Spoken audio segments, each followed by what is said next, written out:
one gives it up. Gives up one's vested interest in this world. As long as I keep a vested interest that I want something for myself in this world, then I'm obligated to it. And I'm obligated to all the people in it, and so forth.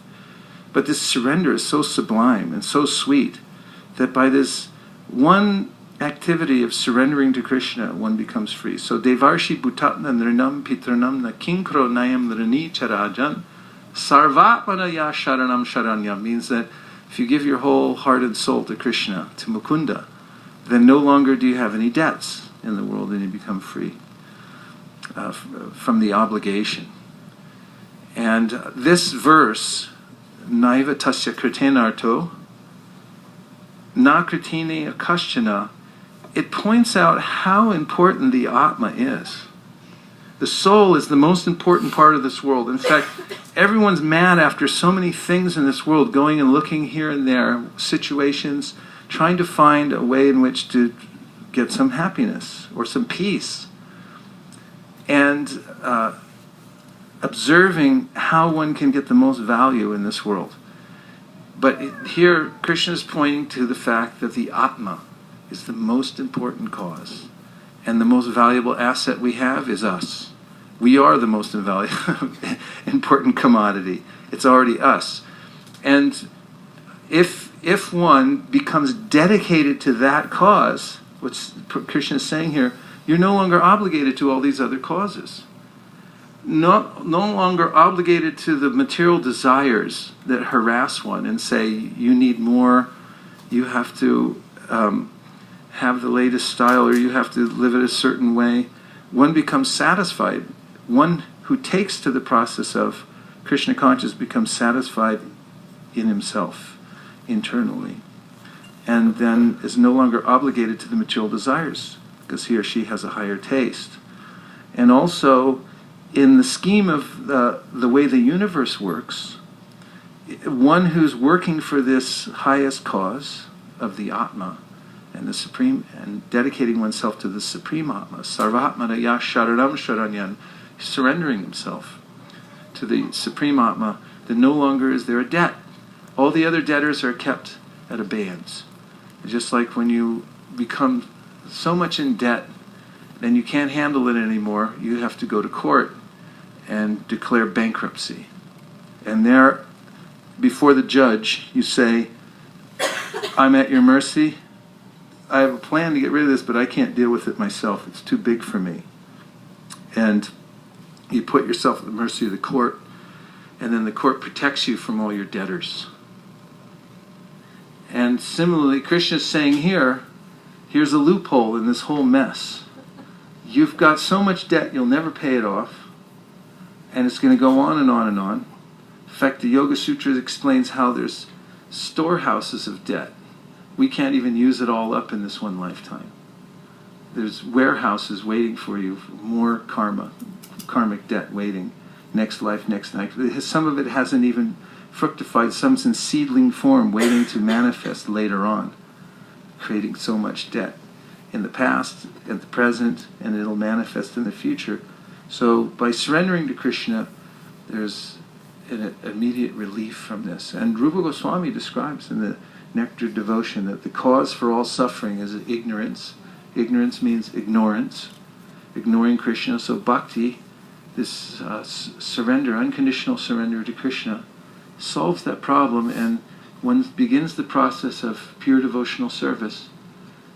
One immediately begins to experience pleasure, real pleasure. Becomes free from distress, immediately free from distress, because one who surrenders to Krishna becomes free from sinful reactions. And it begins a life of auspiciousness, and one in beginning the process of devotional service experiences pleasure and derides even the conception of liberation, because something much more relishable. And this is rarely achieved. And it's the only way to attract Krishna, pure devotional service. So this is available to anyone, and on a conversation Srila Prabhupada was on a morning walk, and a gentleman was beginning to make a case that one had to have some qualification to surrender. He was talking about Sukriti. You have to have spiritual qualification before you can surrender. And Prabhupada cut off his argument very quickly. And he said, no. He said, you can surrender at any time. That's kind of interesting, profound actually, that we have that power at any time to say no mas. Like Roberto Duran in a fight against Marvin Hagler in the 12th round, boxing. And both great champion boxers. And then finally Roberto Duran, he comes to his corner, has a little consultation with his coach, and they take the white flag and he throws it in the ring. That means you quit. And then he says, no mas. Roberto Duran spoke Spanish. He said, no mas, no more. That's it. And so anyone can do that at any time. So Prabhupada said, if a person is poor and a rich man comes with a bag with $1 million and says, here, I give this to you. Now you have two choices. And what are the two choices? Take it or not. Take it or don't take it. So that's how Prabhupada put it. So Krishna's coming and he's saying, here it is. Surrender to me, I'll deliver you from all sinful reaction. Do not fear, do not worry, do not hesitate. Just do it. And then what's the choices? Take it or don't take it.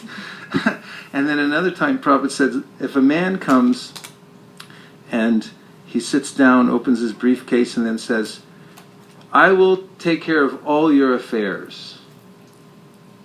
So how you feel about that? Person comes in here, drives up in a fancy car, and sits down with his briefcase and paperwork and everything. You line up, anyone wants to sign up, I'll take care of all your affairs, you don't worry. How would you feel about it? Wonderful. Skeptical? Yeah, you might feel skeptical that, like what's the catch? What do I have to buy later? Something like that. But when Krishna says it, Prabhupada said, when Krishna says, I'll take care of all your affairs, you can take it. Take that to the bank. Because Krishna, as Prabhupada mentioned here, he's all-powerful and all-merciful. This was something that Burijan Prabhu told me one day at Govardhan 2 years ago. I sat down next to him at